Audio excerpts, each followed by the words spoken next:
We all have them.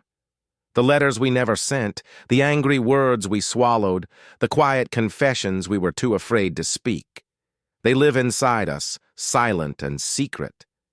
But what if one day they started sending themselves? What if your deepest, most private thoughts found a voice? And it was using your own handwriting? My name is Thomas, and I am a quiet man. I keep to myself. I'm a bookbinder, a profession that values silence and precision. I don't use social media. I barely send emails.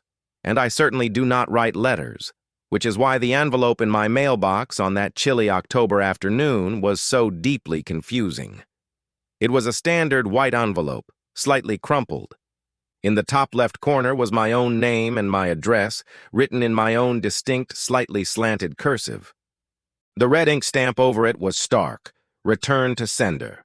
It was a letter I had supposedly sent, but I hadn't. My heart beat a little faster. A prank, perhaps. I opened it. The letter inside was a single page, filled with my handwriting. It was a mundane, rambling note to a woman named Eleanor Vance in Ohio. It spoke of the changing weather, the quality of paper stock I'd recently acquired, and a vague, wistful memory of a childhood trip to a lake. I had never heard of Eleanor Vance. I had never been to that lake. I threw the letter away, unsettled but determined to dismiss it as a bizarre, elaborate piece of junk mail. 2 weeks later, another one arrived. Same red stamp, same handwriting. This time, it was addressed to a man in Oregon. This letter was different. It was an apology. A deeply personal and embarrassing apology for a cruel joke I had played on a kid named Michael in the 4th grade. A memory I hadn't thought about in 30 years. A secret shame, now written down and sent out into the world by a hand that looked exactly like my own. The quiet foundation of my life began to crack. This was no longer a prank. A prankster couldn't know that memory. I tore my apartment apart looking for, I don't know what. Hidden cameras? A diary I'd forgotten I'd written? I found nothing. I started to question my own mind. Was I writing these in my sleep? Was I losing time, living a second life I couldn't remember? The returned letters kept coming, one a week, each one a deeper cut, a bitter rant about my landlord's incompetence, a confession of my professional envy toward a colleague, a sad, lonely letter detailing my quiet fears of growing old alone. These weren't just memories. These were my active internal thoughts. The private monologue of my own mind was being transcribed and mailed out. I started to feel like a prisoner in my own skull.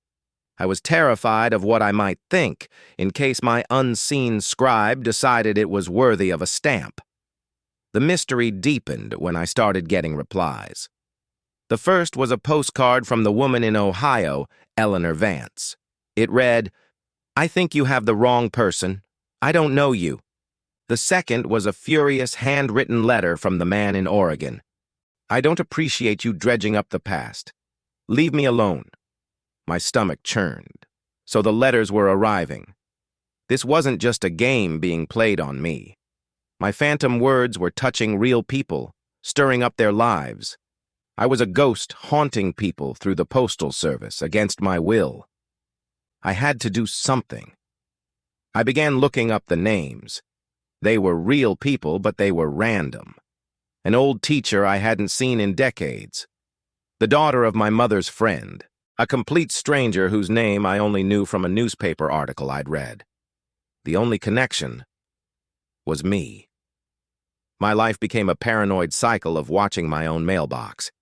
I felt like I was trying to intercept pieces of my own soul. The worst part was the waiting. What secret had I divulged this week? What private shame had been mailed out for public review? The breaking point came with a letter returned from a local address. I opened it with trembling hands. This one was different. It wasn't a memory or a secret thought. It was a detailed, hateful, and threatening tirade. It was filled with a rage I had never felt, a venom that was completely alien to me. But the handwriting was perfect. I was no longer just a source of embarrassing truths. I was now a threat, or something was using my identity to become one. I didn't sleep for 3 days. I was afraid of my own hands, of what they might do while I wasn't looking. I decided to stop it at the source, the mailbox. I sat in my living room, my chair pulled up to the window, and I watched the mail slot in my front door for 2 solid days. Nothing went in. Nothing came out. I was a hermit, a guard in my own prison. On the 3rd morning, exhausted and bleary-eyed, I saw the mailman on the street. I watched him approach my door. He slid a single envelope through the slot. I snatched it before it even hit the floor. It wasn't a return. It wasn't a reply. It was addressed to me, from me. My name and address in the sender's corner, my name and address in the recipient's. And the handwriting was a perfect mirror of my own. With a sense of final chilling dread, I opened it. The letter was not like the others. It was a memory. My memory. I was 7 years old, sitting on a park bench, crying because I had lost my favorite toy soldier. I remembered that day with perfect clarity.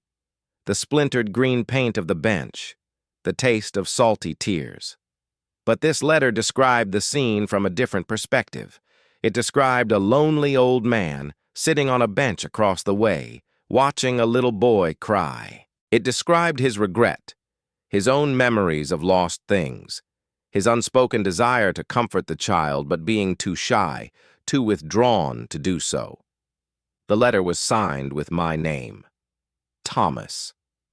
But as I stared at the signature, the ink seemed to shift, and for a split second, I could almost see another name underneath it.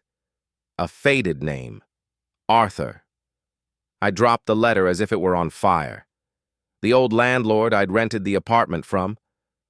The man who had died in this very room a year before I moved in. His name was Arthur. It was never me. I wasn't writing the letters in my sleep. There was no forger. I was living in a room saturated with a lifetime of unspoken regrets. Arthur, a man as quiet and lonely as myself, had died filled with unsent letters. And his spectral regret, this psychic echo, had latched onto me. It had started by sending his own letters, borrowing my hand to do it. But then, it had started to listen to mine. It had fed on my own quiet regrets, my own unspoken words, and had started helpfully sending them for me. It wasn't malicious. It was a lonely ghost trying to connect, to resolve the pressure of a life of silence, and it had found a kindred spirit in me. I moved out the next day. I left everything behind.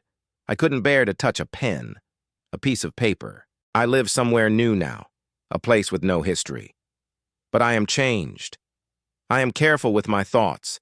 I don't allow regrets to fester. I try to live a life with no unspoken words, no unsent letters, because I know now that silence has a weight. And sometimes, something is listening, waiting to give it a voice. We think our thoughts are safe inside our own heads, but they're not. They are energy. They are whispers in the dark, and if you're not careful, something else might just decide to write them down for you.